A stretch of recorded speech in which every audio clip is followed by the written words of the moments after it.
views, information, opinions, and beliefs expressed in the Really podcast are solely those of its host, Reverend A.D. Black, and his guests, and do not necessarily represent the views, opinions, and beliefs of the Really podcast production team, sponsors, or affiliates.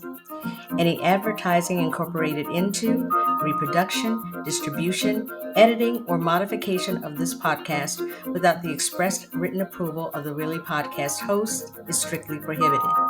Reverend A.D. Black assumes no liability for any unauthorized activities in connection with the use of this podcast.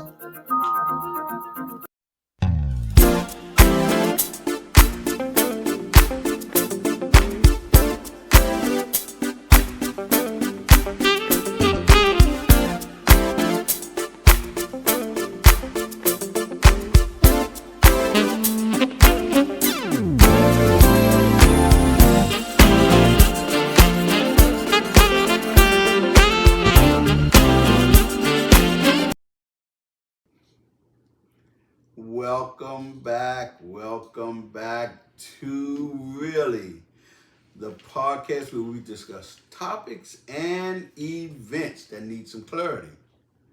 Amen. Now, the team is telling me I'm all messed up here. In other words, make it make sense. You didn't think we were just going to take your word for it, did you? I know you didn't. Is the team giving me more? Am I looking a mess? They give me all kinds of signs. Okay. Amen. Look. I want to discuss something with you guys. Again, you guys have written in. We're getting the emails and things, and you guys are all over the place with the stuff that you would like to discuss. Text us. Emails us at reallyadb@gmail.com. You have been doing so. Go over to the YouTube and like and subscribe. And again, reallyadb@gmail.com. Give us your opinion on the podcast. Give us the topics and events that you may want to discuss. We're getting a lot. And one of the ones that perked my interest that you guys emailed us about, and it was brought to me by the team, is the state that the world seems to be in. The state that the world seems to be in. As the Temptation would say, we definitely in a ball of confusion. It's no doubt about that. As Marvin Gaye would say, what's going on? We are just. I didn't think we'd ever get here. And I've talked to several friends of mine, Christian and non-Christian, both. I don't just hang with Christians. I try to love and hang with everybody, but on both sectors, they didn't see this happen. They did. We thought this would be as the late Frankie Beverly would say, our golden time of the day. But there's some mass confusion out there, and one of the keys. They said, "Well, what do you think is driving this?" Honestly, we've become such a selfish society. In our society, it's about three people now. Only three. Me, myself, and I. We've become such a selfish society, and God knows we need God's help. I think it's in 2 Chronicles where it says, God says, if my people who are called by my name would humble themselves, seek my face and turn from their wicked ways, then I'll hear from heaven and I would heal their land. God knows we need a healing. I'll be honest with you. I first noticed it, that the world was changing. I first noticed back in 1996. I'll tell you when it was. I'll never forget it. One of my dear friends, a guy who meant so much to me, who changed my life, the pastor of Galilee, the late pastor of Galilee, the former pastor of Galilee, the late Reverend Dr. Eugene Preaching Machine Weathers. We were in his homegoing, in his funeral motorcade, and we were coming down the street, and people were cutting off the funeral procession. That was 97. 1997. And that's when I'm like, wow, because there was a time when a funeral procession, people would stop, the traffic would stop. Some people would salute or whatever. That day, that was when I first took notice of it. I was in the funeral procession. They were cutting it off and everything. Then maybe a year later, I was in another funeral procession, and we were going down the road, and traffic again was cutting off this funeral procession, weaving in and out of traffic, and a young lady in one of the cars ahead of us hollered out the window, "Why can't y'all stop? That's my grandmother." And do you know somebody hollered back, "So, my God." So I had noticed a change way back in the 90s, and it's just all over the place. Have you noticed the driving when you're driving? Let me tell you something. If you leave work in the morning, get home in the evening, I don't care what happened in between, it's been a good day. Have you noticed how people drive out there, how selfish they are with their driving? Let me ask you guys something. When did the shoulder become a driving lane? You see, let me tell you something. I've seen people come down the shoulder 50, 55, 60 miles an hour. God forbid if your car was to break down and you was to pull over the shoulder without looking, next thing you know, you be talking to Jesus face to face. I can tell you that. Because they come down that shoulder like it is a lane.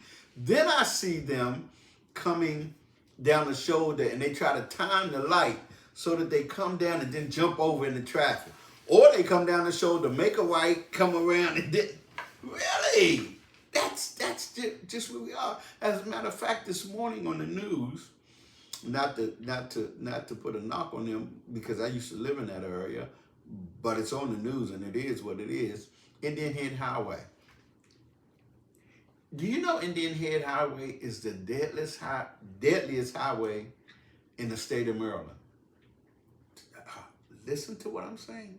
In the entire state of Maryland. Now, I segue to something else. Now, 95% of the people in Indian Headway are black. Yeah, you got 95% of those people are black. It is the deadliest highway. Fatalities all over the place, all the time.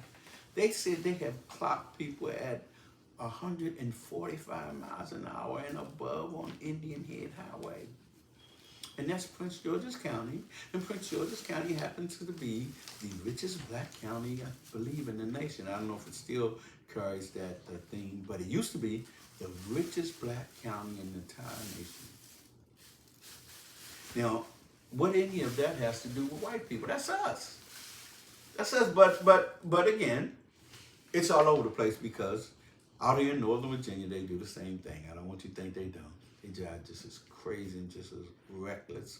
I met your bus driver out in Northern Virginia, 66, east and west, 66 going up and down. Let me tell you something. I've seen everything. I've seen them reading their books in their cars. I've seen them putting on makeup in their cars. I've seen them shaving in their cars. And they're not paying attention, so the traffic moves up. But I dare you to get in front of them. Oh my gosh, they go off because it's about those three people, me, myself. I tell you another thing, and let's talk about common courtesy. That has gone out the window. You see a person stuck in traffic. And you let them in. You would think you get a thank you or you get nothing. Like you owed it to them. Now, a minute ago, their behinds were stuck on the outside of traffic. And you let them in, and they don't even have the common courtesy to say thank you. You hold the door for them. They'll say thank you. Hold the elevator. Thank you. Nothing, no more. I was talking about, and this was with my family and friends, and we were talking about manners. And I said, you don't see kids saying yes, ma'am, and no, ma'am, no more. Yes, sir, and no, sir. They said, that's old fogey. That's old timing. I was like, really?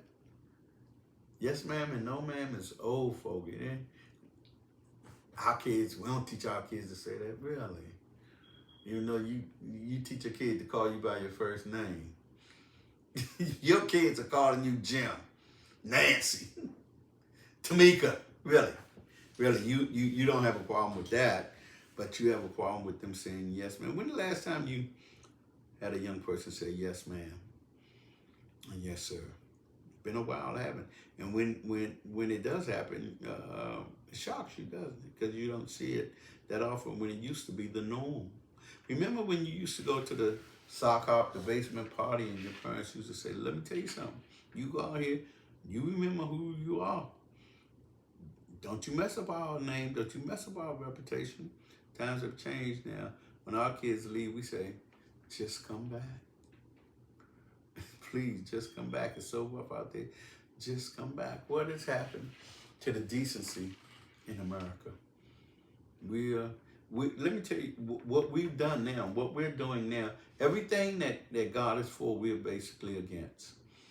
You remember when they were, when Jesus was standing before Pontius Pilate and the Passover, he said, "Look, it's the law. We release a criminal at this time," and they had Jesus and Barabbas, and Pilate said, "Okay, who y'all want me to release?" And the people shouted, "Give us Barabbas." Pilate said, "Whoa, wait a minute. Perhaps y'all didn't hear me. Which one of the, I mean, we got a murderer over here, and I find no fault in this guy, Jesus. Which one do y'all want me to release?" And they shouted again, "Give us Barabbas." That's what America is doing. They're shouting, "Give us Barabbas." Why? Why did the people want Barabbas? Because Barabbas couldn't condemn them. Barabbas wasn't going to say, "Turn from your wicked ways." Barabbas wasn't going to say, "Stop sinning." And here's the point. Even if he did, all of them thought he had no authority to say it, because I'm not as bad as you. You're a murderer and you're a thief. I don't do that. You can't tell me what to do. This is like when you hear somebody, and it's always amazing when you hear somebody say, "Can't nobody judge me but Christ. Can't nobody judge me but God." You never hear a guy who's doing good, who feels he's doing good, say that, have you? No, you've never heard a person who's trying to walk upright, even if he doesn't profess to be Christian, and he's just trying to do the right thing, be a good person in life. You never heard him say, "Can't nobody judge me." No. And so, common decency and courtesy to one another has completely left our society. I don't know, prayer, and I read for you 2 Chronicles, prayer, that's all I know to do. That's all I know to do. I don't know what else to tell you. I'm praying, you praying. I believe we can change it. I believe prayer changes it. Ain't no doubt about it. I believe we can change it. And I just do. I believe prayer will change it, but it's going to take all of us to get on one accord and petition God, as 2 Chronicles say. If my people will call by my name, will humble themselves, seek my face, turn from their wicked ways, I'll hear from heaven, I'll hear the land. That's the blueprint. Ain't that complicated? It's right there. We know what to do. So let's do it. Can I get you guys to do it? Can I get you guys to say, "Hey, you know what, Reverend Black, tomorrow, I'm gonna be a little more courteous. Not to people I know, to people I don't know. You know what? Matter of fact, not even to people I don't know. I'm gonna do it to everybody. I'm gonna change. I'm gonna be the change that I want to see." Can I get you guys to try that? Just to be the change that you want to see. I don't know why that was emailed to the podcast so much, but it's obviously on a lot of people's mind, that they're very scared. I mean, look at it. Come on now. Now, I tell my mother and her friends, they're all in their 80s, and I tell them, your days are Tuesdays and Wednesdays. Them the days you go out. You go grocery shopping or whatever you're going to do. You go Tuesday and Wednesday. You go get your gas early in the daytime. Please don't go to the ATM. I'd rather you go in the bank. When you come home, unfortunately, you're looking around. Don't let nobody follow you home. Drive right by your home if you have to. You see cars turning where you're turning. That's where we are as a society. That's, something shocked me the other day.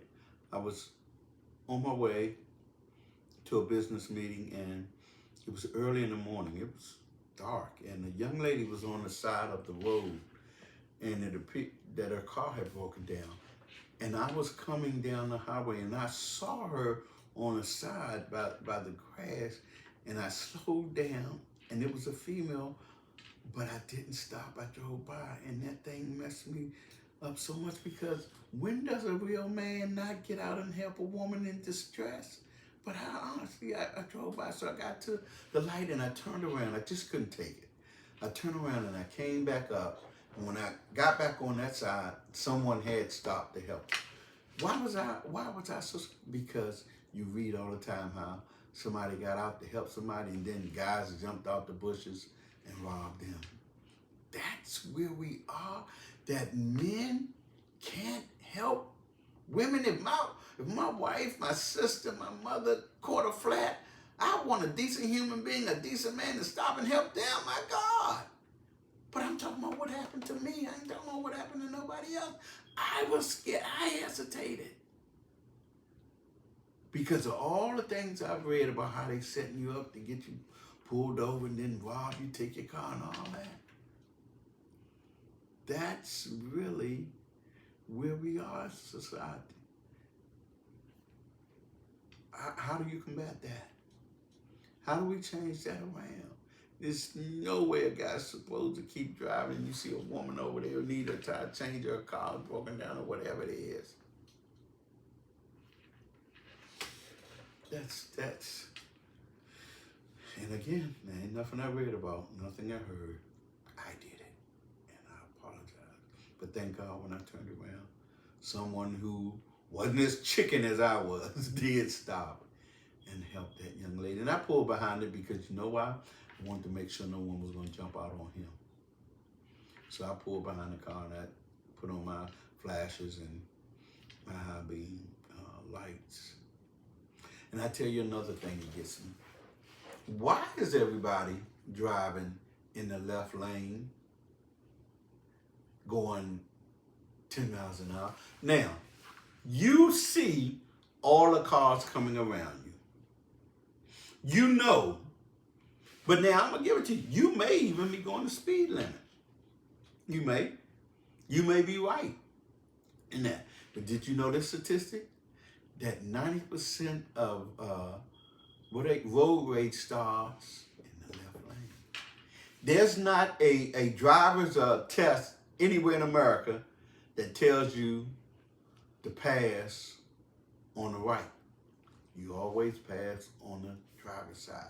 Now, if you're in the left lane slowing down, I have to pass on your right, which is kind of my blind side. I'm good looking down my side on the left because that's where I'm sitting. But you get down there and you look at them and they look back at you. Now, I'm going to tell you, on Route 66 out here in Northern Virginia, they have a sign on the east side and the west side that says the left lane is for passing, not cruising. That's how bad it is.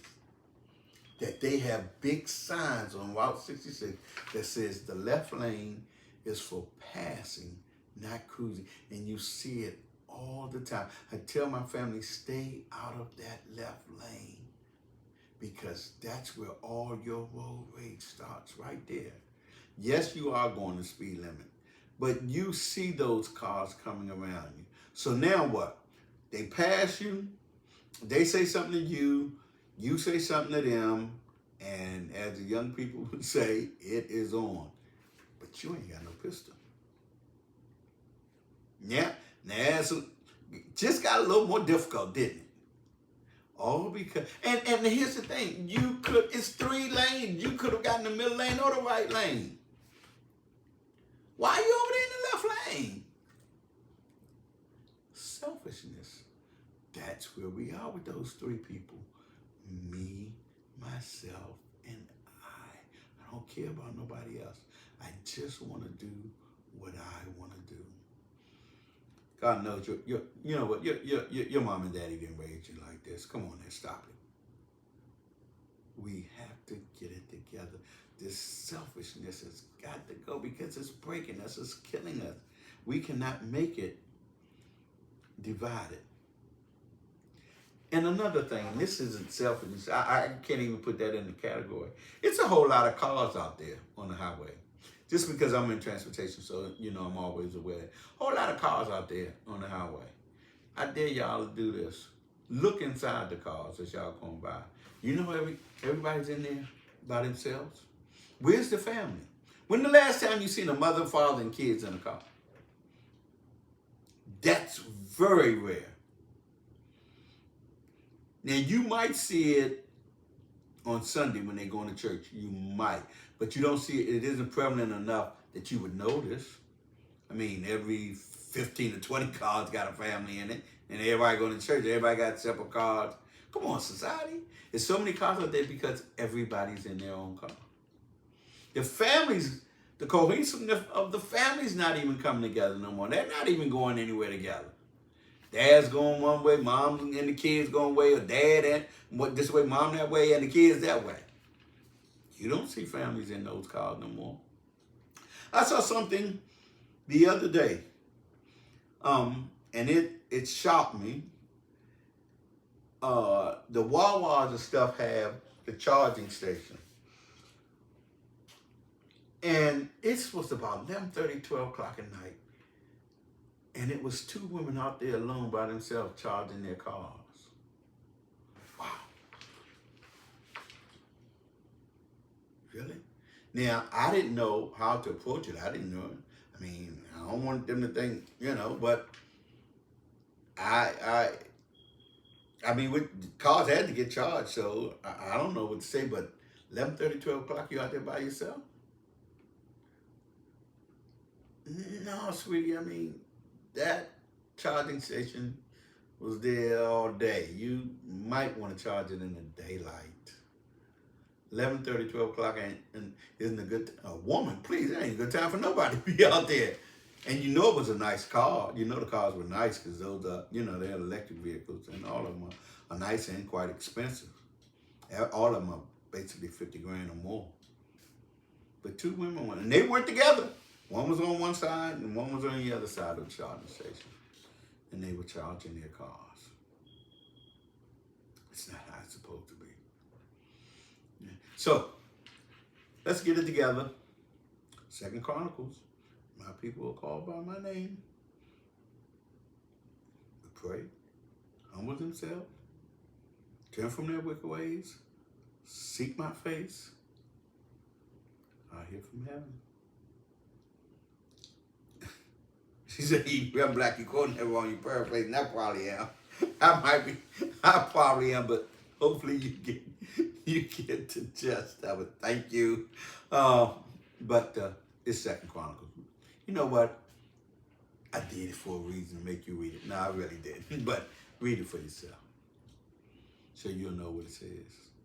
And once you read it, you act on it. And once you read it, you can't say you ain't know. Once you read it, you know. So we're going to try to do better. They tell me you do better when you know better. Come on. It's nothing wrong with saying hi, thank you. Nothing wrong with that. Let's get back to that. Because you were not raised like this. I know you weren't. I know some of y'all parents, they didn't raise you like this. God bless you. Thank you for being with us. Go over to YouTube, subscribe, click the like button for really, so that we can keep bringing you guys this content. All right, email us, really, adb@gmail.com, and we'll try to get your questions on and get you some answers too. God bless you. Take care, you guys. Bye-bye. Be blessed.